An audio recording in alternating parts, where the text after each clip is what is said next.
వ్యవసాయాన్ని వ్యవసాయ శాస్త్రవేత్తలకు ఊతమిచ్చే విధంగా వ్యవసాయంలో కూడా పరిశోధనలకు ఊతమిచ్చే విధంగా కొత్త పుంతలు తొక్కించిన ఇవన్నీ కూడా చరిత్రలో చిరస్థాయిగా తమరి హయాంలో జరిగిన కార్యక్రమాలుగా నిలిచిపోయే పథకాలనే మాటను కూడా ఈ సందర్భంగా నేను విజ్ఞప్తి చేస్తా ఉన్నాను అధ్యక్ష తమరితో సన్నిహితంగా పనిచేసే అదృష్టం కూడా మాకు ఇక్కడ కూర్చున్న చాలామంది మిత్రులకు కలిగిన విషయం కూడా తమరికి తెలిసింది అధ్యక్ష. తమరు బాన్స్వాడలో ఉప ఎన్నిక సందర్భంగా గౌరవ ముఖ్యమంత్రి గారి ఆదేశం మేరకు మేమందరం కూడా ఆనాడు మీ గెలుపు కోసం పనిచేసే క్రమంలో బీర్కూర్ మండలంలో నేను కూడా పనిచేసాను అధ్యక్ష.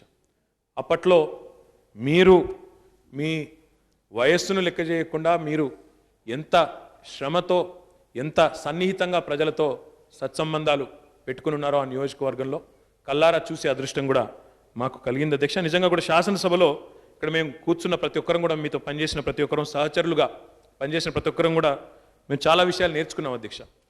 ప్రతి శాసనసభ సమావేశంలో తమరు ఒక నోట్బుక్ పెట్టుకునేది.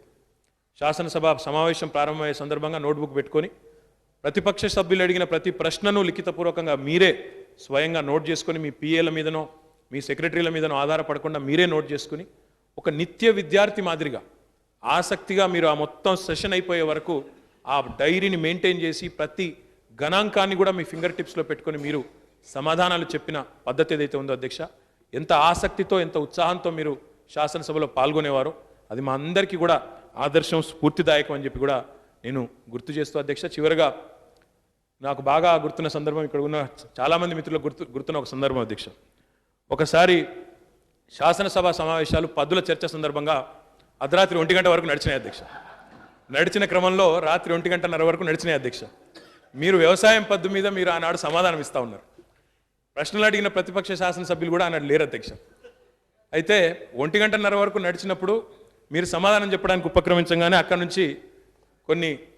నుంచి కొంతమంది మిత్రులు లేచి సార్ మిమ్మల్ని ప్రశ్నలు అడిగిన వారు ఇక్కడ లేరు సార్ ఈరోజు శాసనసభలో అన్నారు.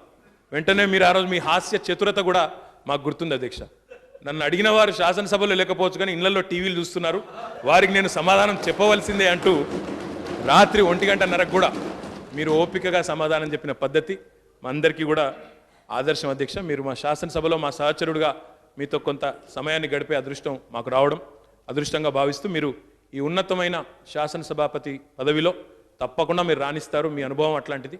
మీరు రాణించాలని, నిండు జీవితం మీది సంపూర్ణ ఆయురారోగ్యాలతో మీరు వర్ధిల్లాలని మనసారా కోరుకుంటూ నా శుభాకాంక్షలు తెలియజేస్తాను.